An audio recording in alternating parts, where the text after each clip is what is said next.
Well, hello there. Welcome along to the Transfer Show. The Premier League season is 1 week away. Deadline day is September the 1st. Plenty of business to be done. Joining me to discuss it all is Michael Bridge. Now, Alejandro Garnacho is one of the big names United are looking to move on, and Chelsea wants him. We'll be discussing that and much more. There have been developments. One thing we've known all summer is that Chelsea like the player, but Manchester United want £50 million to sell Alejandro Garnacho this summer. It's not as if they don't think he's a good player. It's just, it looks like he needs to move on in terms of maybe the relationship he's got with Ruben Amorim. He was very unhappy with his Europa League final snub. He's made that very public. But the key from Chelsea's point of view, they think they can sign Garnacho for less than Manchester United's asking price. But there hasn't been a bid yet. And going back to Manchester United's side, he's got 3 years remaining on his contract at United. You feel that this probably will get done, but for what price, we'll have to wait and see. Yeah, Manchester United valuing him at £50 million because they'll look at other players that have gone for that amount as well, the likes of Anthony Elanga from Nottingham Forest and Newcastle, Noni Madueke, who actually left Chelsea for Arsenal. But I mentioned a couple of those other players. Jadon Sancho and Antony are two of the big ones that potentially could bring in money for Manchester United. Borussia Dortmund, we're told, remain in talks with Sancho's representatives over a deal, while dialogue remains open with United. No agreement on either at the moment, though it is thought he could be available for significantly less than the £25 million obligation price that Chelsea had when they signed him on loan last season. As for Antony, there is plenty of interest in Antony, but he's got one destination in his mind. It is Real Betis. He had such a fantastic loan spell with them last season. So as much as United will be positive about Benjamin Šeško coming in, they still do need to make these sales before the end of the transfer window. That said, you mentioned close to £200 million being spent in this transfer window if and when Šeško's deal is confirmed. But are they stopping there? Well, I don't think they will. I mean, I think the key for Manchester United is getting those players out, the ones you've mentioned. I think Marcus Rashford to Barcelona is a great move for him. It's wages as well. It's not just necessarily transfer fee, it's big wages they're on. What else do Manchester United do? When I look at Manchester United, I think brilliant. That new forward line, great. But then I look at the midfield. Needs a bit of a revamp. And obviously there's talk of interest in Carlos Belver in the midfield from Brighton.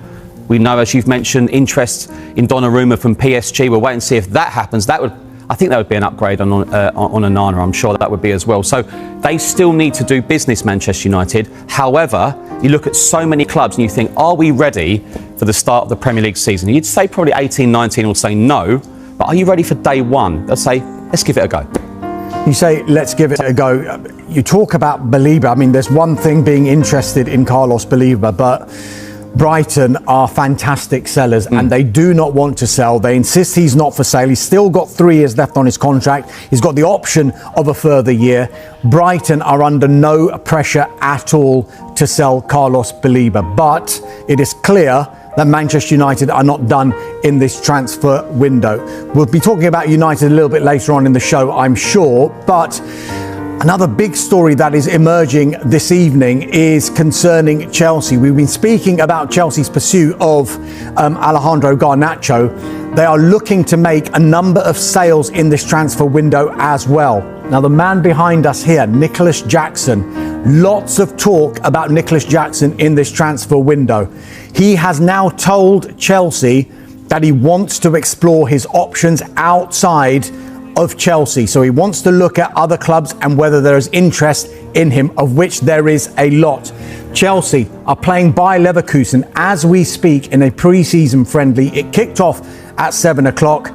The team news was interesting, and it is clear that Nicholas Jackson is not part of the plans either from the Chelsea end, because Nicholas Jackson, Christopher Nkunku, both not in the matchday squad. They are two of a number of players that Chelsea are looking to consider offers for, and they have had a lot of inquiries, unsurprisingly, for Nicholas Jackson. Bayern Munich, Juventus, AC Milan have all explored the conditions of a deal. Newcastle are just keeping an eye on his situation. He would be a good signing for anyone who could get him, wouldn't he? Yeah, and then Chelsea have to hurry up. He's only got 8 years left on his contract.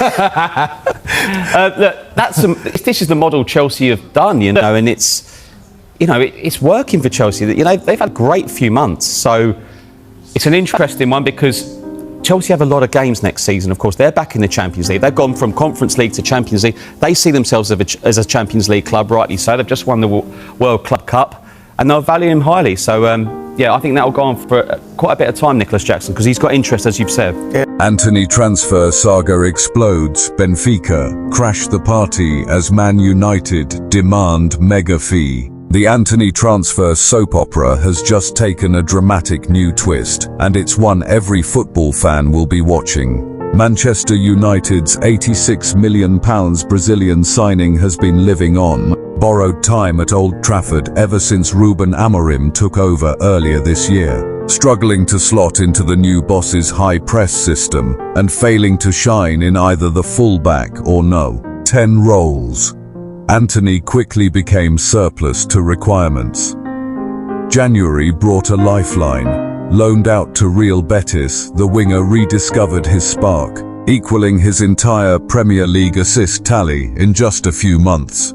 He played a key role in firing Betis to the UEFA Conference League final, reminding everyone why United broke the bank for him. But the summer reunion in Manchester was short-lived. Antony reportedly told Amorim point blank, he wants out. Betis are desperate to keep him, but only on loan thanks to his mammoth wages. United, however, have different plans. Enter the curveball, Portuguese giants. Benfica are now in the hunt, according to Nice Football. The Red Devils have slapped a £43 million price tag on Antony's head and will listen only to permanent offers. And the competition? Oh, it's fierce.